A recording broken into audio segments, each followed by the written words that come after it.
On today's show, why are NBA teams ignoring the Denver Nuggets model, and who could be the next team to win a championship by practicing patience? Plus, could there ever be a Deion Sanders in the NBA? All of that and much more on today's Locked On NBA.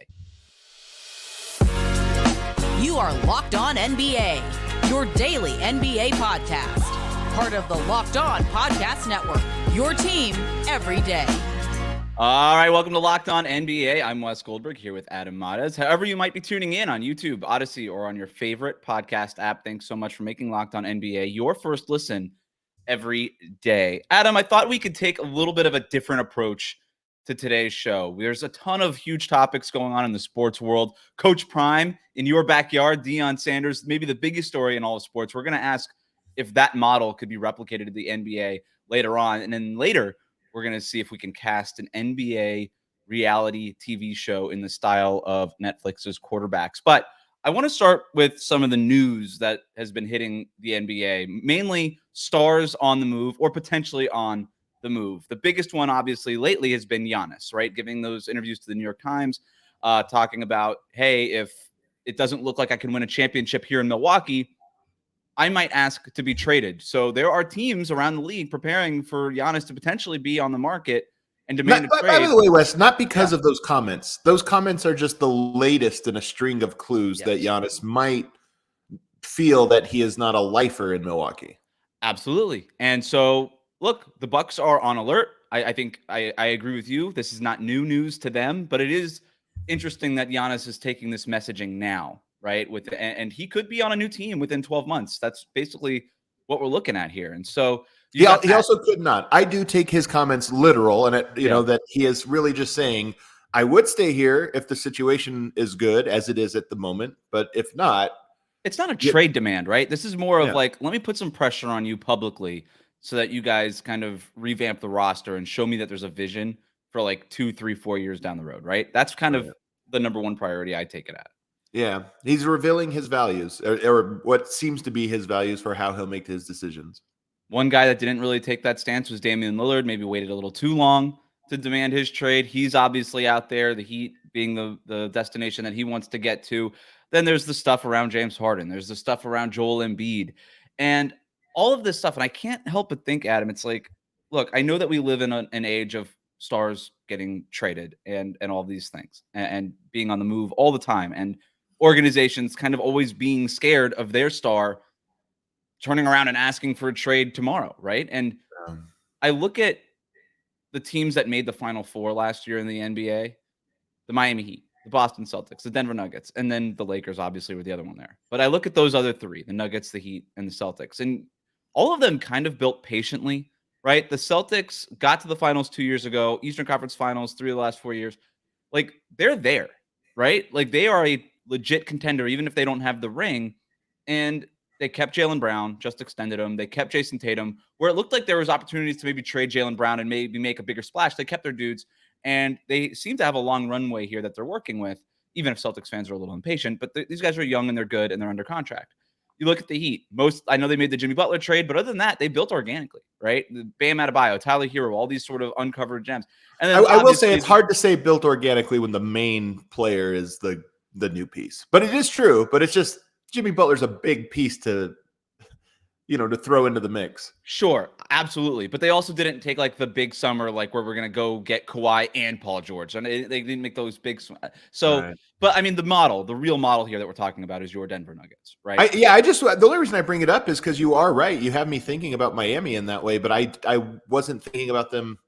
Most people don't think about Miami as an organically built team because they're always in the hunt for Kevin Durant, Donovan Mitchell, now Damian Lillard, but they didn't get any of those guys. But you're right. They get Damian Lillard, they're no longer the organic team because they're going to trade probably their Tyler Hero, their homegrown guy, whatever. Right. The model's the Denver Nuggets. Nikola Jokic, that report coming out that they could have traded Jamal Murray for maybe a bigger name superstar in the past. This is not a team that's fully just drafted by themselves, but they made smart trades for Aaron Gordon and some other guys in the past. They obviously drafted Michael Porter Jr. They filled out that you go and sign a sensible Kentavious Caldwell-Pope, right? There's no such thing as a team that's just drafted wholly, but they were patient. To me, it's like the patience is the part of it where you see like superstars now are just not patient. Teams today are just not patient. I would argue that the Cavaliers would have been better off maybe being a little bit more patient than kind of making that Yeah. Donovan Mitchell deal. So obviously that I think is the model. You tend to see teams that win championships kind of lay blueprints, but yet that's not how the NBA works. The NBA just wants stars, and it's hard to blame teams that want to get stars because they're stars and they're awesome and they're worth billions of dollars for your organization and they're very good. But I kind of wanted to pose the question to you, Adam, and reframe it. And with all the news of maybe the next star being on the move, kind of going the other way, what's the team that might be lurking that could be the next Denver Nuggets? The team that's not involved in the Giannis, Damian Lillard, Joel Embiid kind of trade scuttlebutt. A team that might be just kind of sleeping giant, and 2-3 years from now could be a legit contender. Well, first of all, before I answer that, this is a really interesting thing because as you're talking, it made me think in the last 13 years, the Warriors had repeat success, and they were probably the best example of this. Of course, they got Kevin Durant. That makes it a little murky, but they were the slow build team with Steph, Clay, and Draymond. Great PR on the Warriors, calling them like the homegrown team. They got Kevin Durant. That was Kevin Durant really changed. They had 2 great years. Yes. 2 finals appearances in a row. And why I'm saying won this 73 games without him. Yeah, they weren't a one-off team, correct. Right? The Miami Heat were an example of a super team there, but then you had the Spurs, who were a slow build team that went to 2 straight finals as well. Yep. So there's precedent for this not just working, but working for a sustained period.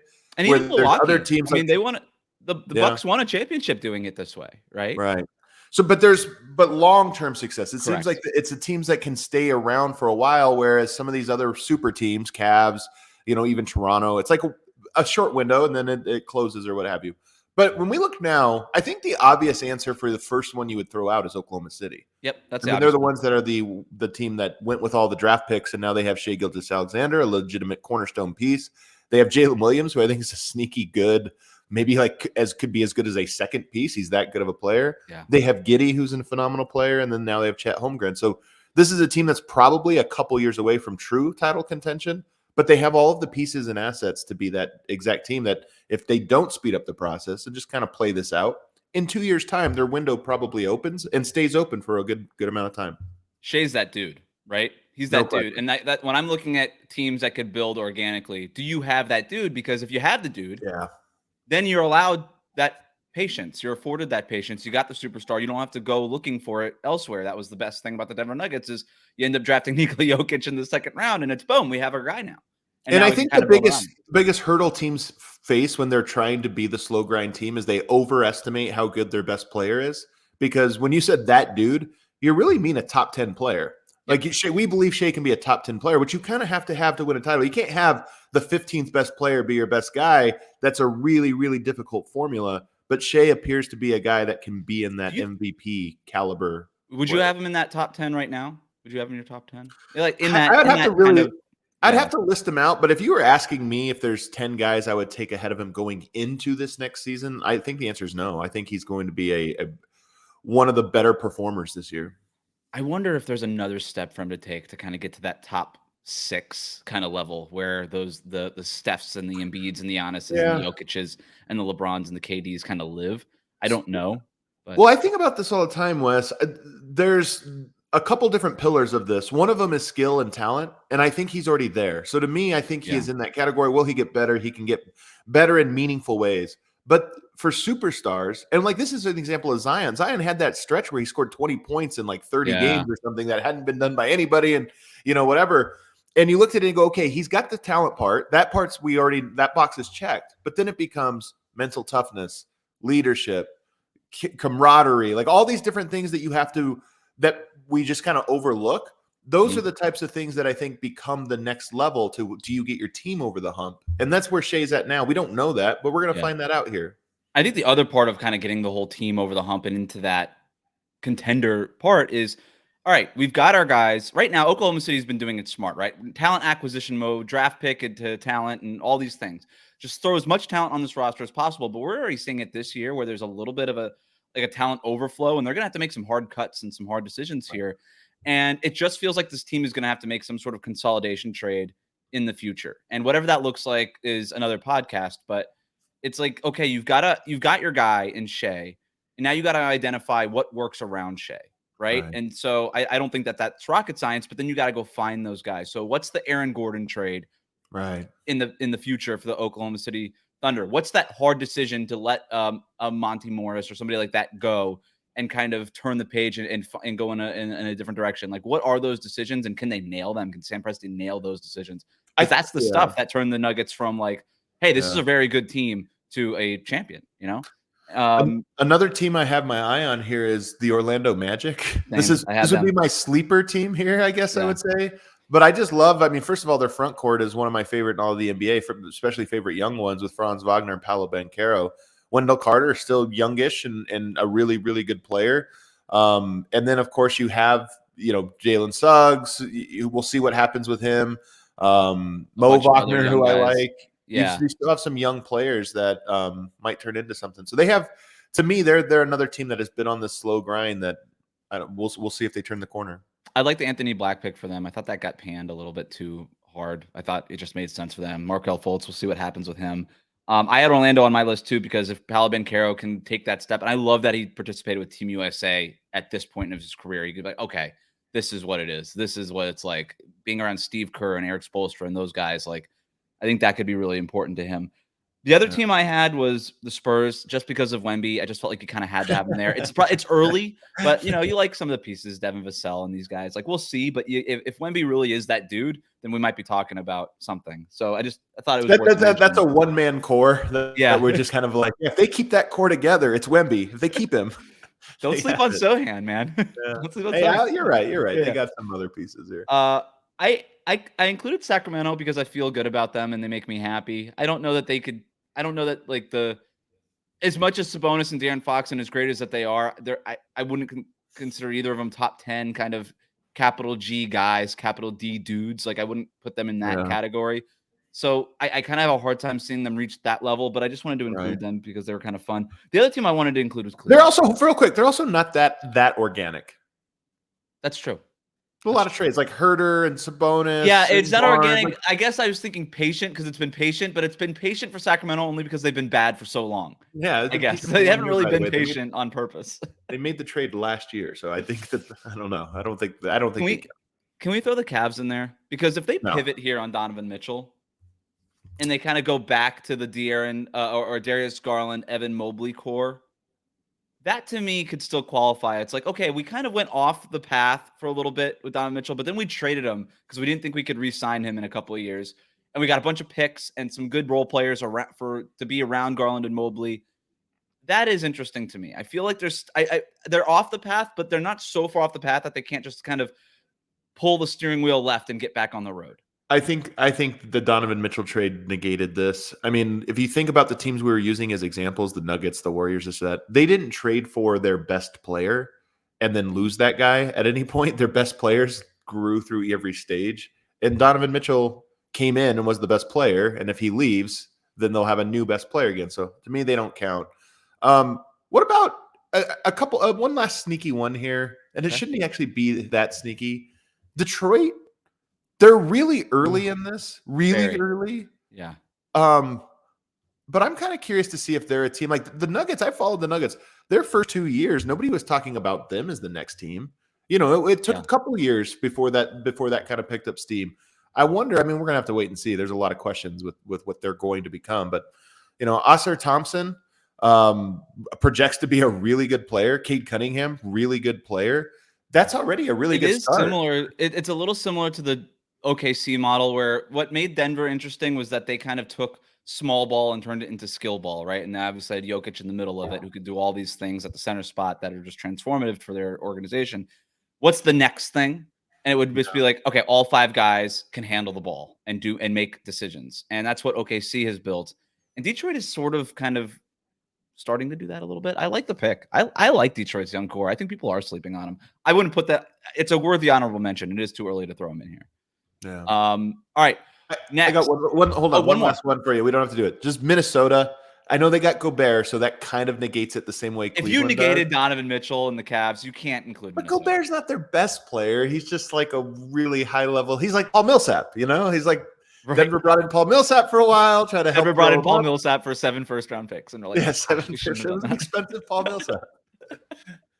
If they could kind of do that, hey, if we trade Gobert, but then if they trade Cat, I don't know. It's just a weird thing. But Jaden McDaniels, Ant, and Cat are all homegrown, and that is your Naz Reid. future 1, 2, 3. So it's pretty good. Talking about the future, could there be a Deion Sanders model applied to the NBA? We're just talking about models today, Adam. Just models. Nuggets model, Deion Sanders model. It's all just the Colorado model is the theme of today's show. We're going to continue that conversation next here on Locked On NBA. Today's episode of Locked On NBA is brought to you by Bird Dogs. I love my Bird Dogs. They make me look good with their stretch khaki shorts designed to fit slimmer through the thigh and leg, giving you a truly sculpted look. To put it another way, Bird Dog shorts do the exact same thing as Lululemon, but fit way better, and they're way better than regular shorts that are made of stiff, restricting cotton. You don't want that. So Bird Dogs fixes the issue by inventing a cloud knit fabric that looks just like khaki, but stretches so you get a way slimmer fit without having to sacrifice movement. Plus, Bird Dogs uses anti-stink, sweat-wicking fabric that keeps you cool and dry all day long. And I know that we're getting into the fall season here, Adam, and I get that people are starting to get a little bit chilly, starting to get maybe your sweat, invest in some new sweatpants. Guess what? Bird Dogs has those too. They got a series of joggers that are just as comfortable as the shorts, but they go longer on your leg because they're pants, and that's how that works. And if you live in Florida, it doesn't matter what season because it's just going to be hot anyway. So just keep wearing shorts. Trust me. Get yourself a pair of Bird Dogs. Go to birddogs.com/LockedOnNBA or enter the promo code LockedOnNBA at checkout for a free Bird Dogs hat with your order. That's birddogs.com/LockedOnNBA for a free hat at checkout. You won't want to take your Bird Dogs off. We promise you.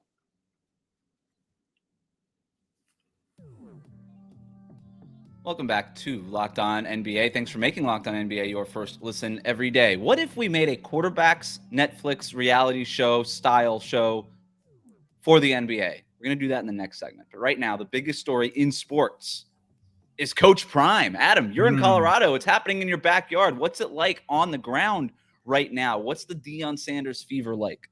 It is insane. It's crazy. Honestly, I said this after the very first game. I think I said it during the very first game.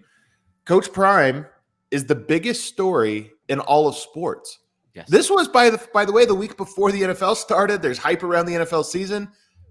Coach Prime is the biggest story in sports. It's unbelievable the amount of attention and intrigue that he has commanded out here, not just when we talk about television numbers and all that different things, but look who's flying out here. Kawhi Leonard left his house to come to Boulder of all places, to Boulder. Has Kawhi ever been to Boulder before that? No way. There's no way. There's no way.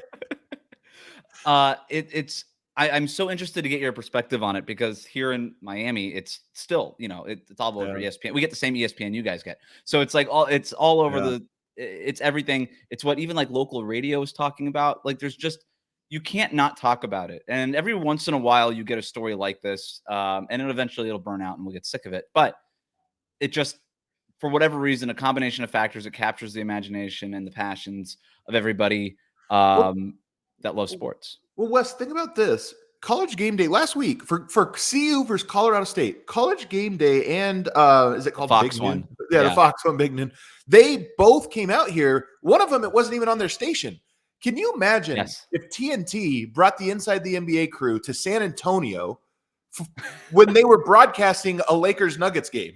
Like a completely different city. We're going to that city, even though we're covering a completely different game.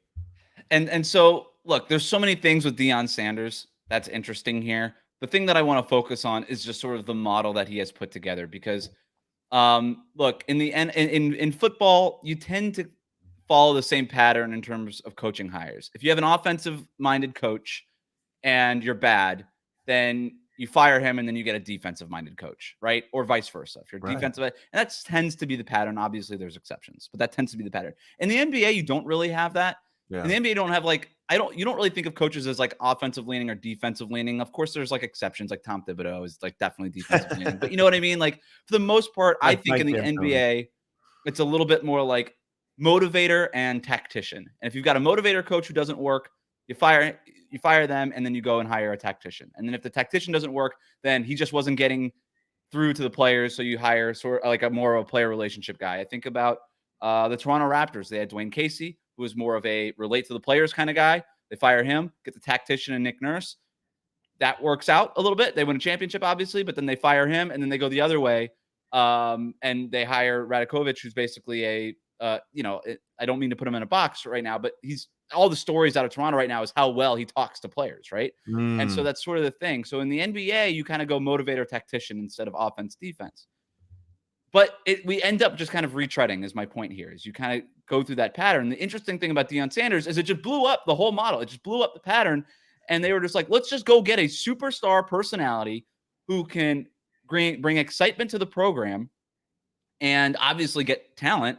And then he's going to hire great coordinators and a great staff because we've got more money. We've got all this stuff. We've got a ton of excitement. And he can recruit not just players, but a great staff as well. And I'm just wondering, like, can that model work in the NBA where you have almost like a figurehead? And I don't mean that to be disrespectful to Deion Sanders, but I just don't know a better word to use here, where you have a guy at the top who is inciting like passion through your fan base that is desperately needed, and then can hire the staff to kind of do the X's and O's part of all of that, right?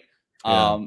And obviously, I think it would have to be a former player if it's going to be part of this model. Is there anybody that kind of comes to mind when you think about this? Well, first of all, I think your point about coaches is correct. That in my experience, coaching is as much about leadership. Like they're as much the CEO of the team as they are anything. And that it's just like, we got to keep this group together. We got to define what our goals are and make sure everybody's pulling in the same direction. That's like half the job of coaching, and the strategy and stuff.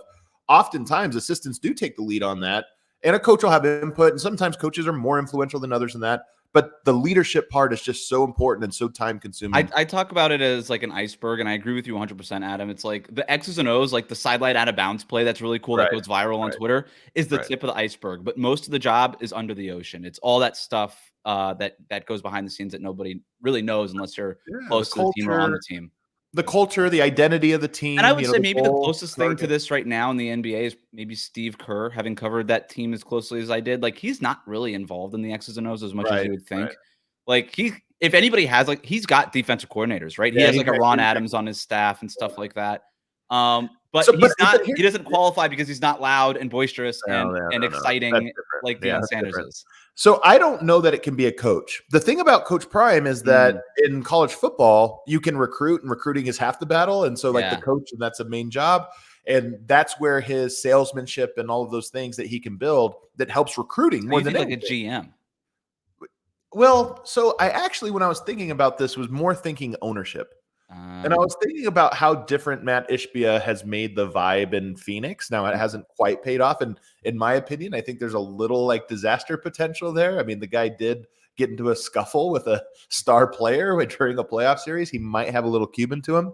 But to me, that's where in the NBA level, you can create the biggest culture shift, especially since like you can't just like recruit or transfer portal or these types of things, right? There's rules around that and salary. The one thing I would push back on that is nobody wants to play for an owner. Like Kevin Durant doesn't want to play for Matt Ishbia. He just he wanted to play with Devin Booker and in Phoenix, right? Like, but hold up. You're right about this, that nobody is saying like, I'm going to this team for that ownership group or whatever. But I do think they have the biggest impact on the culture and what is this team known for? What is their identity? I mean, Utah brought in Dwayne Wade as this like and then you had Jay-Z with Brooklyn years back, where it was like the whole idea was if we give Jay-Z a little equity, are we cool now? But they've tried it and it doesn't work, right? Because Dwayne Wade's like barely ever in Salt Lake City, and Jay-Z left the Brooklyn Nets after like 2 years or whatever it was. Like, there's too far removed. I like the. Maybe they didn't know how to do it like Prime, though. If you would have given Coach Prime that same deal, I think he would have probably maximized it a little more. The thing about Deion that I think is different is that as the head coach, you get to talk to the media every day, and you get to absorb things from the players. Like, you don't worry about it. I got this. Right. And if the owner or even the general manager is talking to the media every day, that's problematic. That's not good, right? Like, that's Jerry Jones. Like, that's not good. And so I don't know. I don't disagree with you. Like, yeah, the owner is the person that can kind of top down control the culture. But if we're talking about specifically the Deion Sanders model, I just think it has to be the head coach. And that to me is the question, is like, would that work? Because you're right. There's questions about whether it would work in the NBA, but that's sort of what I want to explore. But the reason I brought up ownership is we all know LeBron wants to own a team. Yeah. There's rumors that maybe he wants to own it in Las Vegas. And I just wonder, like Michael Jordan bought a team and was kind of a silent owner. Yeah. You know, like he was so famous in his day that he's like, I don't need to work on my fame. That just comes to me. And in some parts it's true. But I do think as the years gone on, nobody identified Charlotte with Michael Jordan.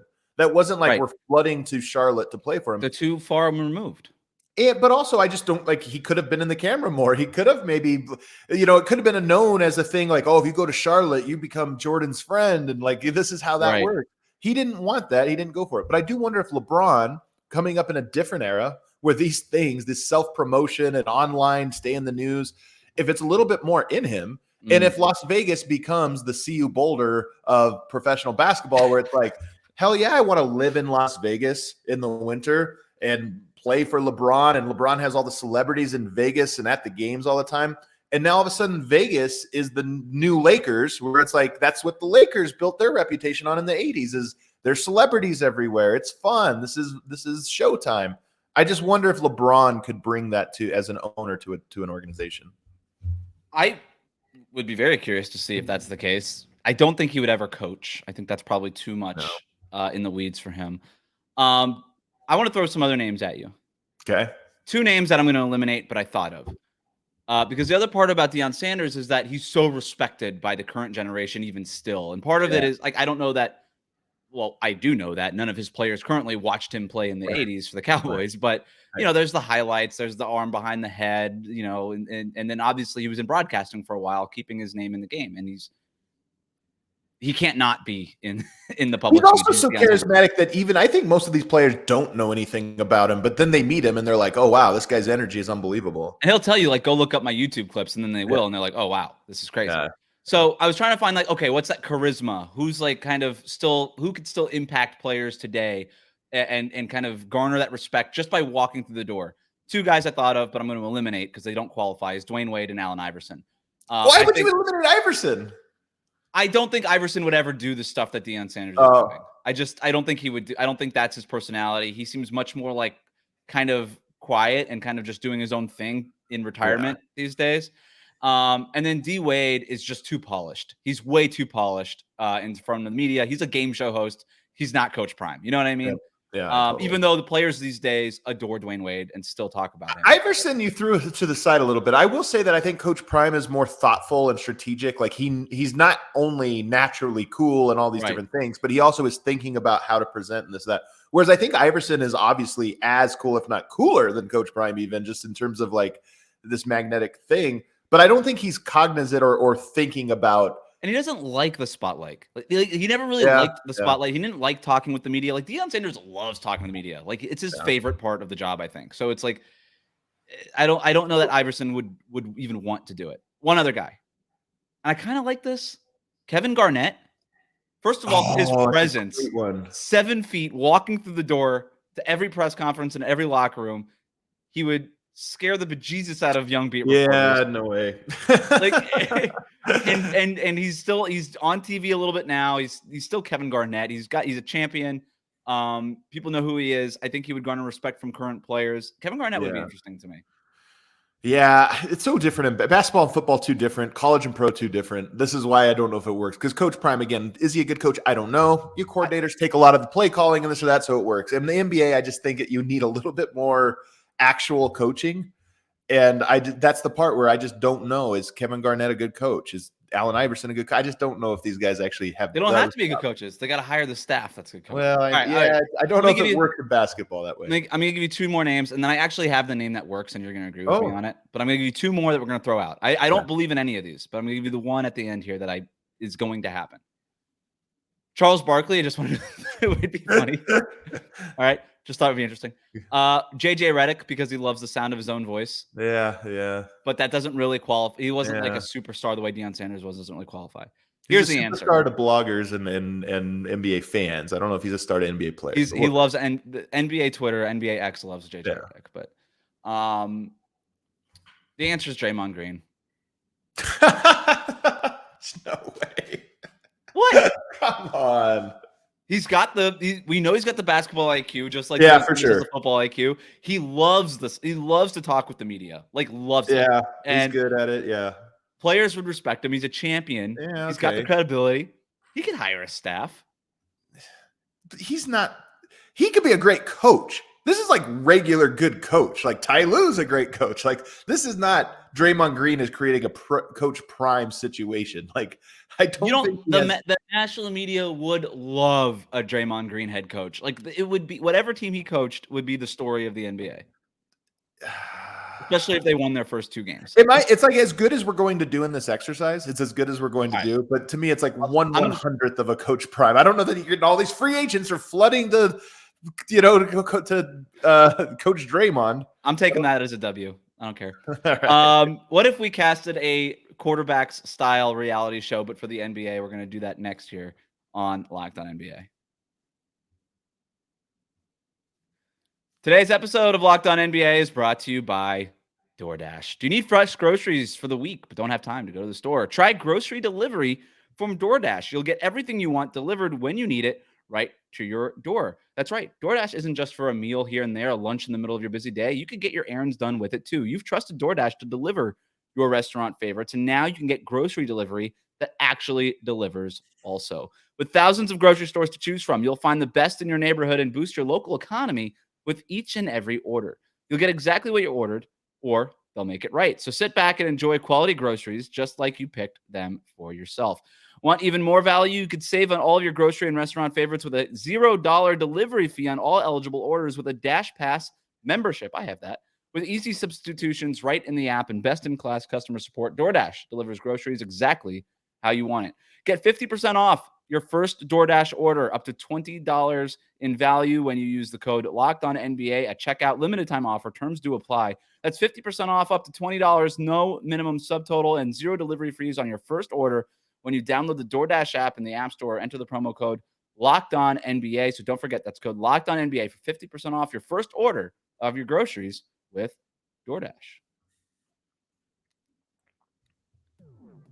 Thanks for making Locked On NBA your first listen every day. So every sport now has a reality show on Netflix based on its stars, right? You've got the Formula One, F1, which kind of started the trend. You have the golf one, which is called like Swing, I think. And then you've got quarterbacks, which might end up usurping the HBO Hard Knocks show as like the offseason NFL show. So I just like the NBA has got to be next, right? The NBA is so player forward.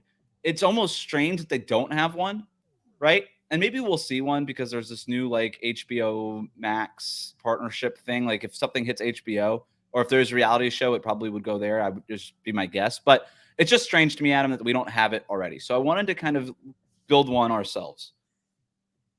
So the way the quarterbacks model works is they have like 3 players. They had Patrick Mahomes, they had Kirk Cousins, and they had Marcus Mariota. So Patrick Mahomes, superstar. So you got one superstar.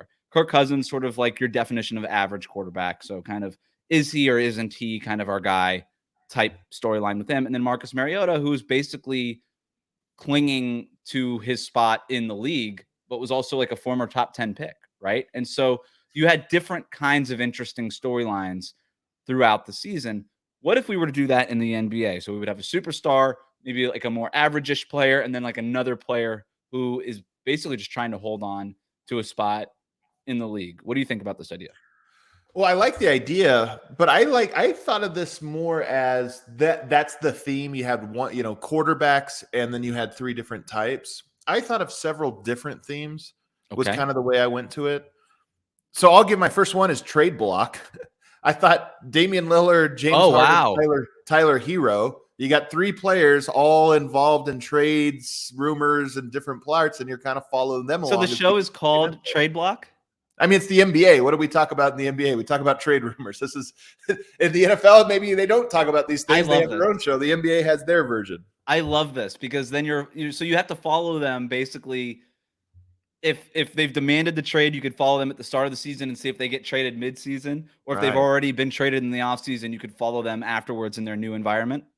And then as news reports come in, you get all 3 people reacting to it, so you kind of get both sides of the. I would love the scene of like Damian Lillard like looking at his phone and just like at a Woj tweet and just being like, "That's BS," like him responding to the actual tweet like would be great.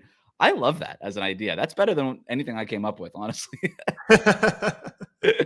I kind of went more like in that quarterback that quarterback model where I was like, I want to follow a superstar who could legitimately be like hoisting the Larry O'Brien trophy at the end of the season, right? And so I kind of thought about going with Kevin Durant. He is a superstar among superstars. He's in Phoenix. They're a legit contender. But then I was like, I don't know that I want to watch Kevin Durant that for 10 shows. Like nothing against like we know the Kevin Durant show. Like we know we kind of already know what that's going to be. So I actually went with one of his teammates. I would be very interested in watching Devin Booker kind of navigating like he was always the guy in Phoenix. Now he has all these superstar teammates. You got the new brash owner. You got the new TV thing going on in Phoenix. Like Phoenix definitely will be interesting. Getting one of the guys from Phoenix is big. And following it through his kind of point of view, I think would be very interesting too. So I had Devin Booker as my guy. I also had Joel Embiid for the same reasons you had him in trade block. Like I would have Joel Embiid potentially there. But I like having Devin Booker as sort of my superstar. My kind of like average-ish player. To me, I like the is he or isn't he the guy for us kind of storyline. Because I think that there's like an intrinsic stakes to that. So I had the guy like Brandon Ingram and Zach LaVine. I was like, those two guys are interesting to me, just because it's like Brandon Ingram you would get like the Zion stuff on the fringe, so that's also interesting. I will say Brandon Ingram is like supremely uninteresting to me. That's the problem. So that's why I like Zach LaVine, because he's actually like a good talker and stuff, and you get the Chicago market and everything that comes with that. So I had Zach LaVine. Might be a silent film, but he's in it. It's like, hey man, there's a camera here. There is. And then my third one was like fringe guy, and I like the idea of being like a former lottery pick who thought he was the man, and now it's like maybe not. I had Killian Hayes from Detroit. Okay. They draft Cade Cunningham and Jaden Ivey over him. They still have Alec Burks and Monty Morris there. They just drafted Asar Thompson, who's going to get a lot of playing time on the wing. So it's like, where does Killian Hayes fit in as a former lottery pick? And because he was drafted in 2020, this is the final year of his contract. So he could legitimately be out of the NBA. So there's a ton at stake for him. And then you get like that interesting Detroit storyline there as well. And you and I agree that Detroit is interesting, evidently. So that's who I went with. All right. I got another one for you. I got two more for you that might be interesting. Let's do it. One of these would be new team.